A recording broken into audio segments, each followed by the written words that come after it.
Good morning students.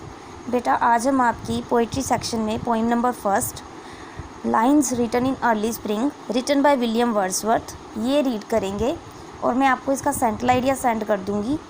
Actually हमें जो poem होती है ना उसमें सिर्फ एक सेंट्रल आइडिया पूछा जाता है और एक स्टैंजा पूछा जाता है। स्टैंजा में आपको 4 to 5 क्वेश्चंस हो सकते हैं, like name of the poem, name of the poet, और उसके 2-3 क्वेश्चंस लाइंस के साथ, स्टैंजा की लाइंस के साथ जो कनेक्ट करते होते हैं। सो अब हम ये पोइम स्टार्ट करते हैं। पोइम में जो राइटर है दैट इज़ विलियम वर्ड्सवर्थ। इनके बारे में एक बात आपको बता देते हैं कि ये हमेशा नेचर के लिए पोइम्स लिखा करते थे और हमेशा इनकी जो पोइम्स थी वो या तो रूरल लाइफ जैसे कि गांव की लाइफ उसके लिए होती थी और या फिर ये कंपैरिजन करते थे रूरल एंड अर्बन लाइफ में कि वहाँ पर और यहाँ पर क्या कह लो कि क्या चीज़ें हैं जो डिफरेंस करती हैं, जो डिफ़र करती हैं, तो जिसकी वजह से इनको नेचर पोइट कहा जाता था और एज़ वेल एज़ इनको रोमांटिक पोइट भी बोला जाता था। द मेन जो वर्ड हम इनको कह सकते हैं, the most appropriate title that is romantic poet. Romantic in the sense क्योंकि ये नेचर को इस तरह से देखते थे जैसे कि नेचर एक लिविंग बीइंग है और जो नेचर है वो हमेशा एक इनके सामने है, जैसे एक पर्सन जीता जागता किसी के सामने घूम रहा है, हम लोग एक दूसरे के सामने होते हैं, ऐसे इनको नेचर कुदरत दिखाई देती थी कि जो नेचर है वो हमेशा हमारे सामने है। तो हम पोइम स्टार्ट करेंगे। Lines written in early spring. I heard 1000 blended notes.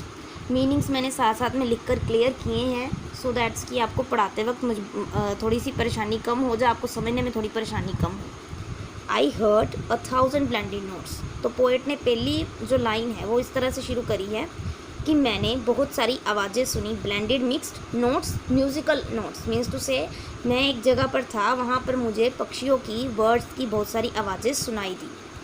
While in a grove I sat reclined. Grove, grove जैसे कि पेड़ों का झुंड और पेड़ों की झुंड की छाया के नीचे, वहाँ पर क्या लिखा है, आई सेट रिक्लाइंड कि मैं आराम से लेटा हुआ था या कह लो कि मैं आराम से बैठा हुआ था।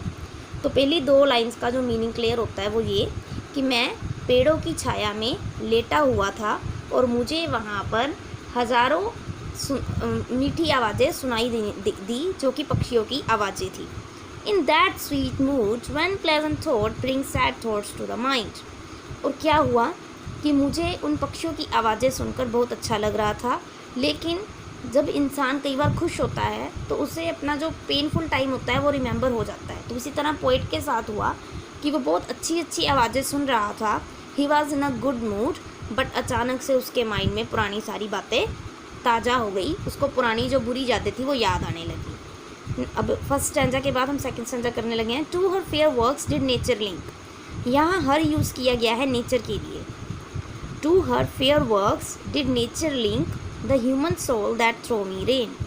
वो क्या कह रहा है यहाँ पे पोएट कि अपने हर काम के लिए जो नेचर है ना वो हमारे साथ इस तरह जुड़ी है जिस तरह ह्यूमन सोल, हम लोगों के अंदर आत्मा जुड़ी होती है। जिस तरह हम लोग अपनी आत्मा के बिना, हमारा जो बॉडी है वो मूव नहीं कर सकती, हमारी आत्मा जो है वो हमारे लिए मेन है। इसी तरह इस संसार में रहने के लिए अगर हमें किसी के साथ लिंक करना है तो उसके लिए नेचर मेन चीज़ है। And much it grieved my heart to think what man has made of man. Grieve का मतलब होता है पेनफुल, और मुझे क्या सोच कर ज़्यादा पेन हो रही थी, उसे ये सोच कर ज़्यादा पेन हो रही है कि आज के टाइम में इंसान ने अपना क्या बना लिया है। What man has made of man means एक इंसान ने अपने आप को कैसा बना लिया है। इसका मतलब क्या है डायरेक्टली कि वो ये आज की जो लाइफ है जिसमें इंसान जो है वो नेचर से दूर जा रहा है, पेड़ काट रहा है, नेचुरल लाइफ को ख़राब कर रहा है, जो इनर पीस है अपनी डिस्ट्रॉय कर चुका है। तो वो इसी के बारे में पोइट बात कर रहा है कि इंसान ने अपना क्या कर लिया है, या कह लो कि एक इंसान जिन्होंने किया उन्होंने आने वाली पीढ़ियों का, आने वाली जनरेशन्स का क्या हाल कर दिया है। Next stanza. Through primrose tufts in that green bower. वो क्या बता रहा है पोइट लाइन में, तो पहले हम मीनिंग्स क्लियर करते हैं। प्रिमरोज टफ्स, प्रिमरोज होता है येलो कलर का एक फ्लावर और टफ्स का मतलब हो जाता है, मैंने लिखा है कि फ्लावर्स का गुच्छा, ठीक है। इन दैट ग्रीन बॉवर, और बॉवर का मतलब जो वो हरियाली वाली जगह थी, वहाँ पर जो पेड़ लगे थे उसके नीचे जो लिविंग प्लेस बन गया था एक तरह से पेड़ पौधों का, उस लिविंग प्लेस में जो येलो कलर के फ्लावर थे उनके आसपास क्या हो रखा था, the periwinkle trailed it's rates. Trailed होता है जिगजैग मैनर में उसको घुमा देना, रेट्स होता है अपनी शाखाएं, अपनी ब्रांचेस। एक पेरीविंकल फ्लावर था, पेरीविंकल फ्लावर जो है हम लोग आराम से अपने घरों में भी देख लेते हैं। पेरीविंकल फ्लावर एक पर्पल कलर का फ्लावर होता है। तो इस फ्लावर की जितनी भी ब्रांचेस थी उन्होंने प्रिमरोज़ फ्लावर्स के इर्द गिर्द एक घेरा डाल रखा था। ऐसा लग रहा था कि उनको इसने एम्ब्रेस कर रखा है, उसको अपने ऊपर कवर कर रखा है। And this my faith that every flower enjoys the air it breathes. और ये देखकर मेरे मन में एक ही बात आई, मेरे मन में और भी जो विश्वास था वो गहरा हो गया कि हर जो फ्लावर है, हर जो फूल, पेड़ पौधा, पत्ता कुछ भी है नेचर में, वो अपनी इंजॉय करते हैं लाइफ को, और उन्हें भी जीने के लिए दुनिया में चलने वाली इस हवा की ज़रूरत है, और वो इसी हवा के थ्रू, इसी एयर के थ्रू सांस लेते हैं और अपनी ज़िंदगी गुजारते हैं। Next stanza, the birds around me hoped and played. The birds around me hoped and played, इसका मतलब क्या है? होप का मतलब होता है जंप, कि जो बर्ड्स थे वो मेरे आसपास जंप कर रहे थे। Their thoughts I can not measure, और उन बर्ड्स की खुशी जो थी वो बहुत ज़्यादा थी। प्लेड, कोई खुश होगा तभी खेलेगा, तो उनके मन में जो खुशी के इमोशंस थे मैं उनको मेज़र नहीं कर सकता। But the least motion which they made, least कम से कम मोशन, गति करना, हरकत में आना, पर जितनी भी हरकतें, कम से कम जितनी भी हरकतें वो कर रहे थे उससे मैं यही अंदाज़ा लगा रहा था, it seemed a thrill of pleasure, कि ये बहुत ही एक्साइटमेंट वाला काम कर रहे हैं, इनको बहुत ज़्यादा खुशी मिल रही है, ये बहुत ज़्यादा एक्साइटेड है। मीन्स टू से इस पैरा में पोइट ने ये बताया है कि नेचर के नज़दीक रहकर पेड़ पौधे, पशु पक्षी, हर तरह के जानवर जो हैं वो खुश रहते हैं। उनका जो मूड है, उनका जो वे ऑफ थिंकिंग है, उनका जो वे ऑफ कोई भी काम करने का है तरीका, वो हमेशा बेस्ट रहता है। बस लास्ट 2 स्टेंजेस रह गए। The budding twigs spread out their fan. Fan का मतलब यहाँ पे आएगा पंख, यहाँ फैन का मतलब आएगा पंख। पंख किनके? द बडिंग ट्विग्स, बडिंग अभी जो कलियाँ खिल रही हैं, ट्विग्स स्मॉल ब्रांचेस कह लो, जो छोटे छोटे फूल होते हैं वो खिलने से पहले बिल्कुल एकदम बंद होते हैं। अगर हम किसी रोज़ फ्लावर को खिलते हुए देखें तो रोज़ फ्लावर एकदम बंद होता है और वो धीरे धीरे खुलना स्टार्ट करता है। तो जो बडिंग ट्विग्स है, जितने भी ब्रांचेस निकल रही हैं, जितने भी फ्लावर्स निकल रहे हैं, धीरे धीरे वो अपने पंख फैला रहे हैं।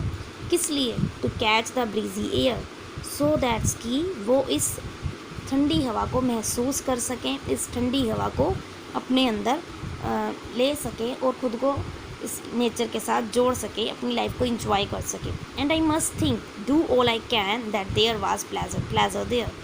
और ये सोचकर भी और ये देखकर भी मेरे मन में क्या आया कि हर जगह खुशी ही खुशी है, कि यहाँ पर नेचर की लैब में बहुत सारी खुशियाँ हैं, अनगिनत खुशियाँ हैं जो कि हमारा वेट कर रही हैं। If this belief from heaven we sent, if such be nature's holy plan. कहने लगे, लास्ट में पोइट ने क्या किया है, एक क्वेश्चन के साथ हमें छोड़ दिया है। If this belief from heaven we sent, अगर भगवान ने हमें इस विश्वास के साथ धरती पर भेजा था कि हम धरती पर जाकर नेचर को और अच्छा बनाएंगे, हम कुदरत को और खूबसूरत बनाएंगे। इफ़ सच भी नेचर्स होली प्लान, अगर नेचर का प्लान भी यही था कि वो इंसान को अपने साथ मिलाकर जो लाइफ है उसको बेस्ट करना चाहती थी, so have I not reason to lament. Lament होता है ग्रीव करना, पेनफुल होना, किसी बात का हमें अफसोस होना। What man has need of man, कि क्या मुझे इस बात का दुख नहीं होना चाहिए कि आज इंसान ने अपना क्या हाल कर लिया है। तो ये जो क्वेश्चन है एक स्ट्राइकिंग क्वेश्चन है। ये कह सकते हो कि आज के टाइम में ये मेन क्वेश्चन है सोचने के लिए कि हम लोगों ने अपना आप को कितना नेचर से दूर कर लिया है। सो स्टूडेंट्स बेसिकली ये जो पोइम थी lines written in early spring, सारी की सारी पोइम जो थी वो नेचर के ऊपर थी। पहले स्टैंजा में आपको रिकैप्चुलेट करा देती हूँ। पहले स्टैंजा में पोएट ने ये बोला है कि मैं पेड़ों के ग्रुप के नीचे बैठा था और वहाँ पर बैठे हुए मुझे बहुत सारी आवाज़ें सुनाई दी, जिसकी वजह से मैं हैप्पी मोमेंट से एकदम सैड मोमेंट्स में चला गया। सेकंड स्टैंजा में वो ये बताने की कोशिश कर रहा है पोएट कि जब मैं ये देखता हूँ कि हमें रहने के लिए नेचर की ज़रूरत है, लेकिन हमने नेचर को डिस्ट्रॉय कर दिया है, तो मेरा मन बहुत ज़्यादा उदास हो जाता है।